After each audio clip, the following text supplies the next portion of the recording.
let's understand SAML 2.0 SSO. SAML stands for Security Assertion Markup Language. SSO is single sign-on. It let you log into one application and let you work on different applications. So let's understand with the example of a country. Let's say you are a resident of a country A. You want to visit country B. First thing you need is authenticity, which is your passport. And you should have an agreement between country B and country A. So country B allow the citizens of country A. Once you have all this, you apply for a visa. Visa let you enter into country B, but it does not give you all the permissions like a citizen. It gives some specific permission, like you can visit your relatives, you cannot work, but you can study. So let's say how this works in Security Assertion Markup Language 2.0 single sign-on. Your country B is your service provider, like Instagram, MyGet, Dropbox. Country A is identity provider, like Facebook, WhatsApp. Okay.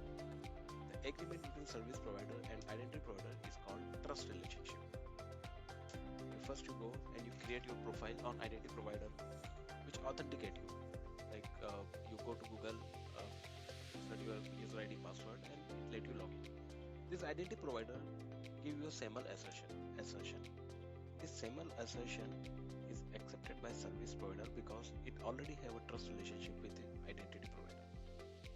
This SAML assertion let you log in into service provider, but it does not give you all the permissions. It gives you limited access. For example, based on this SAML assertion, you can view group pictures, but you cannot work as admin, and you can upload videos. So this is how identity provider works. Always remember, authentication happens at identity provider side, and authorization happens at service provider side. So the roles you get is normally managed by the service provider. Sometimes it is managed by identity provider as well. It depends, but normally it is managed by a service provider. There are some other tools just like SAML 2.0 single sign-on, which is OpenID. Understanding of SSO, please check the links provided in the description. Thanks for watching this video, friends. If you like this video, please like, subscribe and share.